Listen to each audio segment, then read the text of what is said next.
sumpah ini pengalaman nggak tahu kayak gimana ya. Ini aku harus banyak-banyak istighfar sih, astagfirullah, astagfirullah, astagfirullah. Aku nggak nyangka banget ya, ternyata orang-orang di sini tuh ada yang uh, bener-bener mesum, bener-bener ya Allah. Aku dari tadi ya diikutin sama orang itu ternyata. Jadi awalnya tuh aku ngerasa dia nempel-nempel gitu, tapi aku mikir kayak ya udahlah, dia kan mungkin kedorong gitu kan. Karena aku nggak nyaman dia nempel-nempel itu, aku langsung pergi guys. Waktu dihajar aswad itu, dan akhirnya aku ngegeser, aku geser. Mohon maaf ya Mbak, saya ambil videonya sepotong. Tapi teman-teman kalau mau melihat video fullnya bisa lihat di Instagramnya beliau.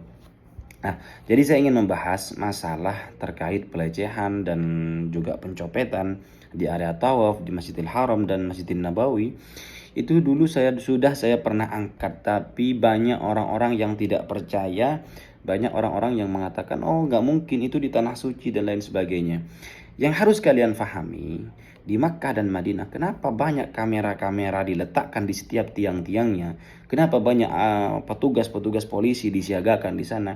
Karena maraknya kejahatan terjadi, baik itu pencopetan, apalagi pelecehan seksual, apalagi perempuan. Perempuan, kalau saya setiap membawa jamaah, saya tidak pernah menganjurkan jamaah saya itu untuk berebut mencium hajar aswad.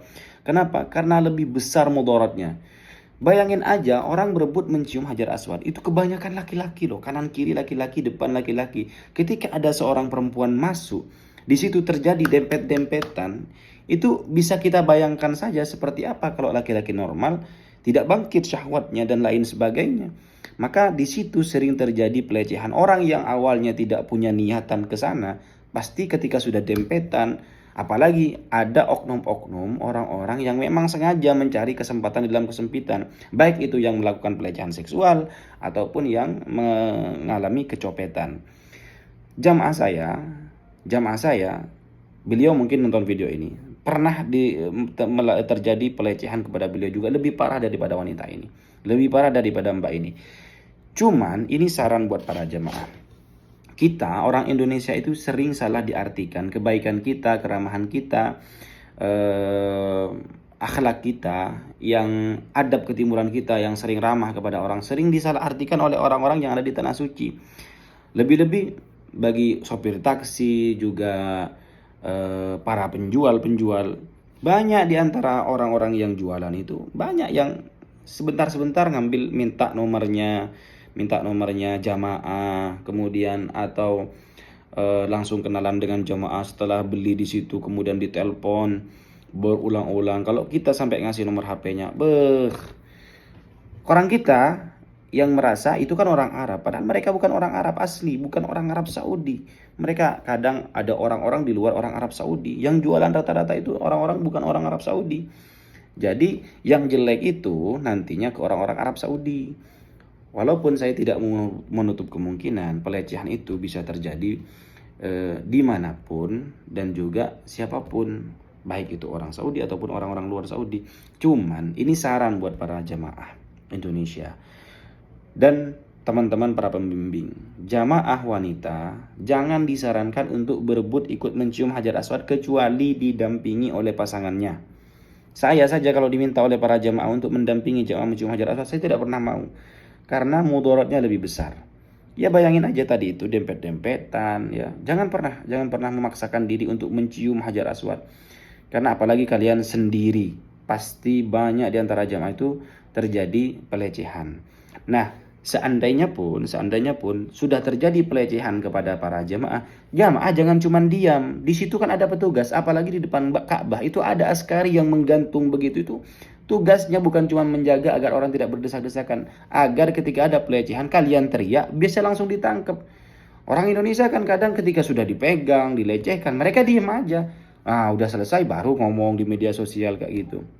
Jadi kalau sudah ada pelecehan yang terjadi kepada kalian, pencopetan dan lain sebagainya, langsung teriak. Di situ ada aparat, ada polisi, ada tentara yang disiagakan oleh oleh pemerintah kerajaan Arab Saudi untuk mengantisipasi itu semua. Ketika orang itu mengelak, nanti di situ ada kamera, ribuan kamera di Masjidil Nabawi, ribuan kamera di Masjidil Haram disiagakan untuk mengantisipasi adanya kejahatan-kejahatan seperti ini. Jadi buat para jamaah, jangan cuma ngeluh di Instagram atau di Facebook dan lain sebagainya, ya. Karena nanti yang menjadi dampak, ya, yang terkena dampaknya juga kalian sendiri. Pasti orang ngomongnya, itu karena kesalahan kamu sesuai dengan perbuatan kalian di Indonesia. Jadi seolah-olah tanah suci itu menjadi tempat azab bagi orang-orang yang tidak baik. Jadi itu salah besar, itu salah besar.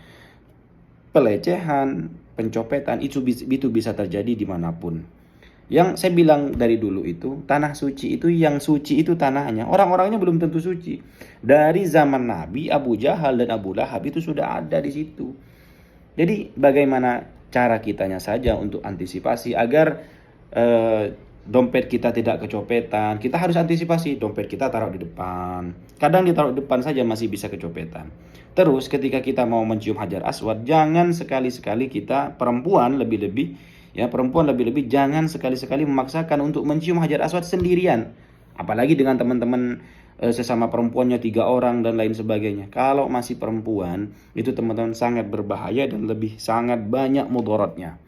Ini sudah saya sampaikan berulang-ulang. Ketika saya membawa jamaah, pasti saya sampaikan jangan pernah memaksakan diri untuk mencium Hajar Aswad.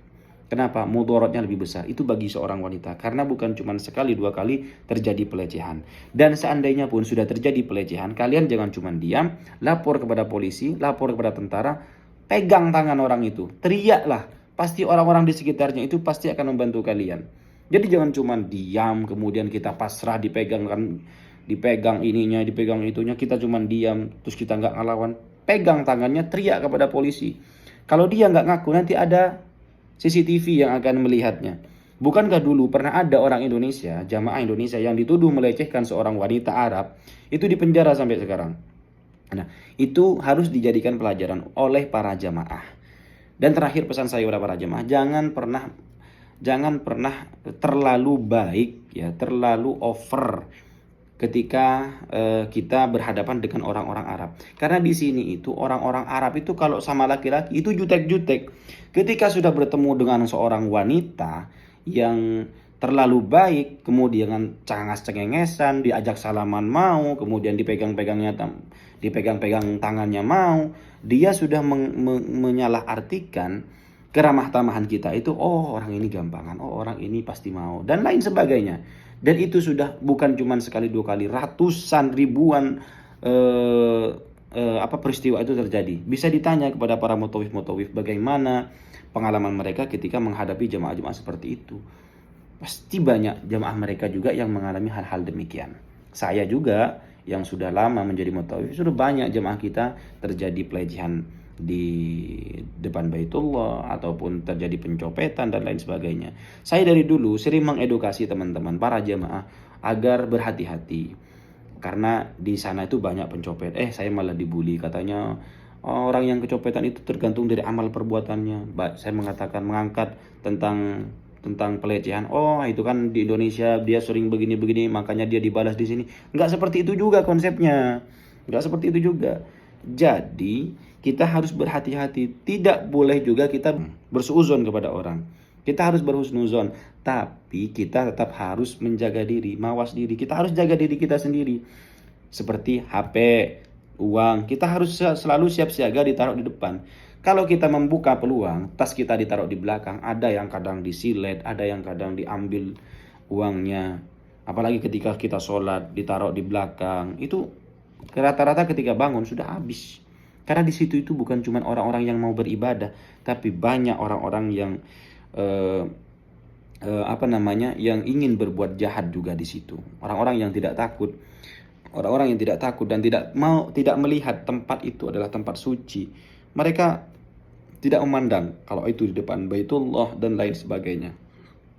Saya pernah melihat CCTV. Dulu ada jamaah saya yang kecopetan. Baru 3 detik dia noleh di sebelah di bawah tasnya itu sudah hilang. Dan ketika saya lapor kepada polisi, oleh polisi itu dicek. Ternyata komplotannya banyak, teman-teman. Komplotannya banyak. Jadi tas itu ternyata diambil menggunakan kain ihram, dia nunduk kan nggak kelihatan tuh. Kemudian dibawa, ditaruh ke orang satunya, dari orang satunya dibawa ke orang satunya, ditaruh ke orang satunya, satunya. Banyak sekali dan akhirnya ketangkap. Tapi walaupun ketangkap uangnya sudah habis. Makanya teman-teman para jamaah hati-hati. Di situ ada petugas, ada polisi, ada askari. Askari dan polisi itu juga kamera itu disiagakan untuk mengantisipasi kejahatan-kejahatan yang sering terjadi di Masjidil Haram dan Masjidil Nabawi. Kalau kita sudah mengalami kecopetan, pelecehan seksual, segera teriak, segera lapor kepada polisi biar orang itu ditangkap. Orang-orang itu yang merusak nama baik kota suci Makkah dan Madinah. Jadi di situ polisi pasti akan langsung tanggap. Polisi pasti langsung akan sigap untuk menangkap pelakunya. Karena mereka disiagakan untuk hal-hal yang seperti itu juga. Ya, jadi ini pesan buat para jamaah. Kedepannya kalau kalian pergi umroh, pergi haji, hati-hati dimanapun tempatnya. Jaga diri kalian. Lebih-lebih saya sarankan kepada para jamaah. Kalau jamaah wanita jangan sampai jamaah mencium hajar aswad kalau sendirian, kecuali ditemani suami. Tuh, suaminya di belakang. Suaminya di belakang terus dia melindungi istrinya. Barulah kalau kayak itu saya masih sarankan untuk berebut mencium hajar aswad. Tapi kalau sendirian subhanallah jangan. Saya tidak menyarankan dan ini buktinya nih satu. Dulu pernah saya angkat tapi saya dibully. Ya karena saya tidak punya bukti videonya. Orangnya tidak mau berbicara padahal itu pelecehannya begitu parah sudah. Lebih parah daripada orang ini. Oke, itu saja. Nanti insya Allah kita akan informasikan video-video selanjutnya. Saya doakan kepada teman-teman semua, semoga teman-teman semua bisa melaksanakan ibadah haji dan ibadah umroh dan tetap waspada dimanapun tempatnya, sekalipun itu ada di tanah suci. Wassalamualaikum warahmatullahi wabarakatuh.